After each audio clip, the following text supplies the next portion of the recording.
Ang pakiusap ko lang sa inyo ay maging handa at maging maingat. Kasi yung sa vision ko ay napaka-disturbing talaga ng pangyayari. Nandoon yung mga taong ilan namatay kasi biglaan talaga ito. Wala akong intention na manakot. Yung sa akin, babala lang yon. Isang nakakabahalang babala ng mga sayentipiko na kontaminado ang tubig sa lugar sa Pilipinas at apektado na ang 159,000 na mga kabahayan. Zombie apocalypse na kaya ito na sinasabi ni Mamo dati? Yan ang ating tatalakayin sa video na ito.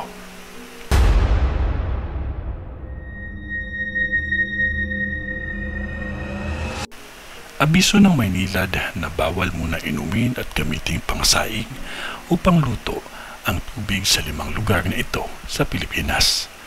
Ang mga lugar na ito ay sa Las Piñas, Muntinlupa, Parañaque, Bacoor, Cavite at Imus, Cavite.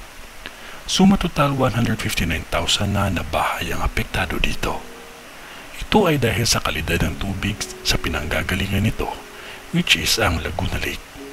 Dahil daw kasi sa patuloy na pag-ulan ay umalat ang tubig sa Laguna Lake, kaya kinakailangan patagilin ang water treatment.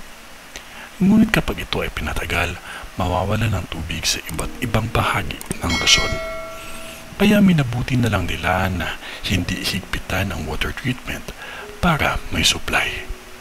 Kesa naman daw mawala ng tubig ang mga tao, minabuti na lang nila na hindi higpitan ang treatment. Kayo po, ano po sa tingin ninyo? Paki-comment down below na lang po para po ating matalakay. Kung man yun ay wala pa ding makakatalo sa time na panalangin natin sa Diyos Amang makapangyarihan sa lahat.